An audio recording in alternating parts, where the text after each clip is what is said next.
Hello all, very good evening. Online students, am I audible? Okay, so in last class we were seeing political organization, we have covered bands. Okay, so today we'll see the next form of political organization, that is tribe. So here, tribe is a collection of several bands.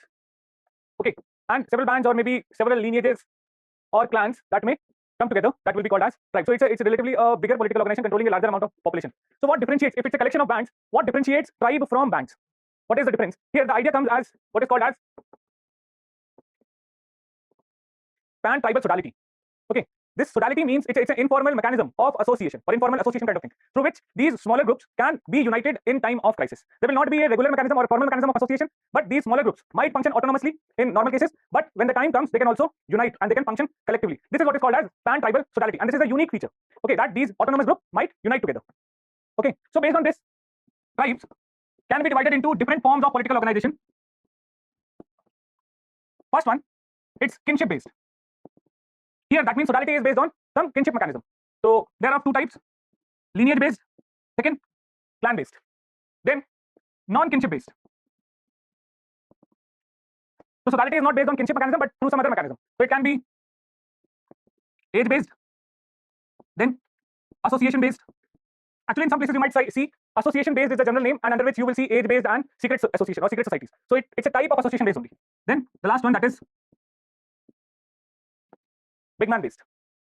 Okay, so these are the types of tribal political organizations that we have to study independently. But what are the general features of tribal political organization? Here the general feature you will see is that they generally have moved away from hunting gathering mode of life, or they have started shifting cultivation or pastoralist way of life, or domestication of plants and animals has started there, and due to which what will happen is the general population size increases beyond hunter gatherers, and due to which it's very difficult, if you remember the Dunbar's number, so it becomes difficult to manage the general population number in one group. So these population will divide into several smaller groups, but now they want to collect or they want to unite these population groups, okay, in terms of crisis, maybe some external attack is there or something like that, due to which they develop this pan tribal sodality. Okay, just write this: tribe. Tribal political organization is a collection of several bands or lineages. They have similar language and lifestyle, and they occupy a distinct territory. They are more densely populated and relatively sedentary lifestyle compared to bands.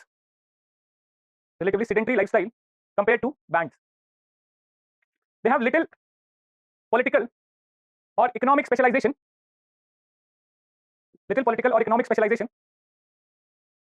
Next point, according to element service, what separates a tribe from band? Is the existence of pan tribal sodality. Don't misspell it. Solidarity and sodality, these are two different terms. Okay, pan tribal sodality.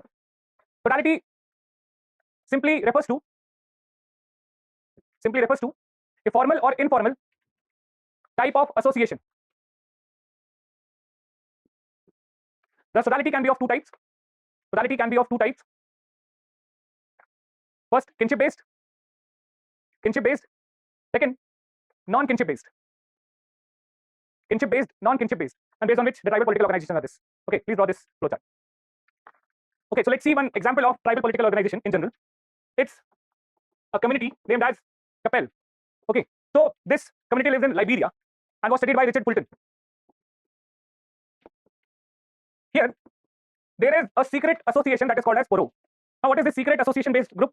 These are called as secret because the members, they cannot reveal their rituals or their insignia or symbols to the outsiders. So इनके members को वो चीज पता होगी. Okay, that what is the ritual, what is the code of conduct, and what are their symbols or insignias or their practices. So here every youth, after being a warrior or attaining a status of manhood, has to become a member of Poro. Some Poro.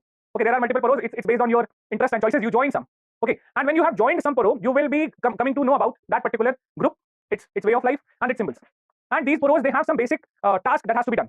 Maybe to maintain law and order, maybe to engage in hunting, or maybe to control some kind of behaviors. Okay, they have their tasks assigned. So people belonging to the Poro will only be knowing about it, and they also believe that if somebody discloses this information to the outsider, he will suffer from some kind of curse or might even experience death. Okay, this might happen. So they say they do not talk about it outside to an outsider. So usually raat ke time pe or some time when there is less human activities, these Poro meetings will be held in an unknown place, and that's why, since it's a secret association, not much of the anthropologists have been able to talk about it. Richard Fulton was the one who did it. Actually, he instead became a member of one Poro. That's why he was able to disclose about it, or he could talk about it. So this is the idea of, now this poro has played a very significant role in case of couples. This poro has a mechanism through which it has united, or it's connected to several associations that is lying at very distant places. Okay, बहुत सारी communities हैं, they are living at very distant places, and this poro has made members from distant communities also. And due to this varied membership, they were able to bring in several other communities together in times of crisis. In fact, they were also able to unite the entire nation of Liberia and Nigeria when the need came. That when there was a colonial attack, they were the ones who played a very significant role in uniting the entire nation. Okay, so just like this, Capel of West Africa, Liberia, is subdivided into several self-sufficient communities.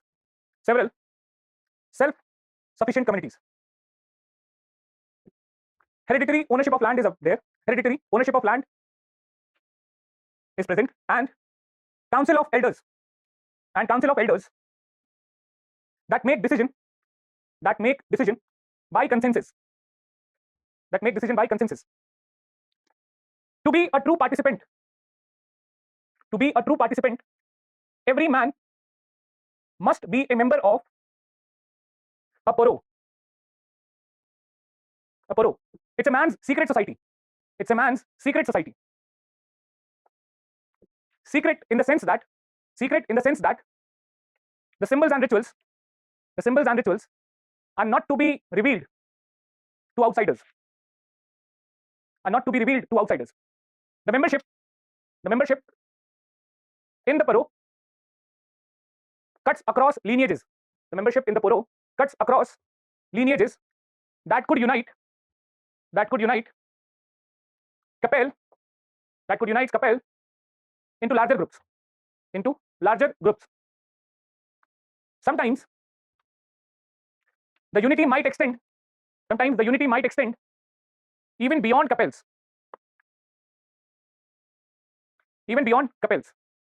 Poros have arbitrated in local wars, and even united the entire country in times of emergency. Okay. Next example is a tribe that we have already studied, Yanomamis. Okay, here in this case, this study was done by Napoleon Chagnon. So here he says in Napoleon Chagnon, remember that one presented the idea that they were most fierce. So this was the person, and the other presented somewhat kind of warm and kind people. So this Napoleon Chagnon says that there is a horticultural community here, and here there is a chief or there is a head of the group, and a head do not have much of the authority. In fact, head's authority is only limited up to this extent that he should prevent any kind of conflict crossing a certain limit. मतलब ऐसा ना हो कि group में लड़ाई हो जाए एक दूसरे को मार दे. So his authority is only this much, that he should prevent any kind of conflict that exists in the group should not reach beyond a certain level, that it might the intergroup or intergroup fight should not extend beyond a limit that each member could kill each other. So he will organize some kind of mechanism so that if there is a conflict between the members of the same group, they should be able to resolve it. So there will be fist fight or some kind of other fights in which they would vent out their anger against the other member. बस वो make sure करेगा कि कोई इस level तक ना जाए that he should kill or he could kill the other member. This is the only work that is done by the head of this community. And next thing he says that these people they are mainly engaged in bride capture or capture of women from other groups, and due to which what they will try to do is what happened? Huh? Okay, please call. लेकिन पूरी class is over. Please manage somehow. पैर मेरे ऊपर करके बैठ लो यार. Okay, so yes, so they go for bride capture. They capture women from other group. They try to do that, and if in this case somebody is killed from their group, it has to be avenged by killing, means an eye for an eye. This is the kind of cruelty, or this is the kind of attitude that these people have. That is why they are called as the most fierce people. And just one more thing, usually the conflict between the group members happen due to women. Okay, so somebody might accuse some other person for adultery or trying to have an extramarital affair with his wife, based on which there might be a conflict in which the one person might try to kill the other one. Okay, just like this, Yanomamis. Traditionally, they are extremely aggressive and warlike due to shortage of women. Brothers fight against brothers. Due to allegations of adultery. Accusation of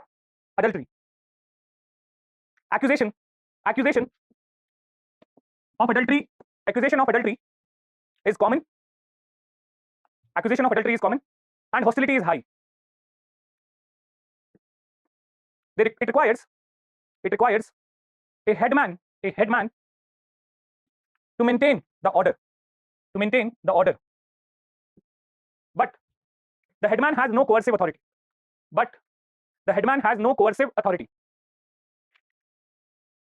Men were kept from killing each other by a system of formalized violence. That is, some mechanism is there. Formalized violence. In bracket you can write fist fight.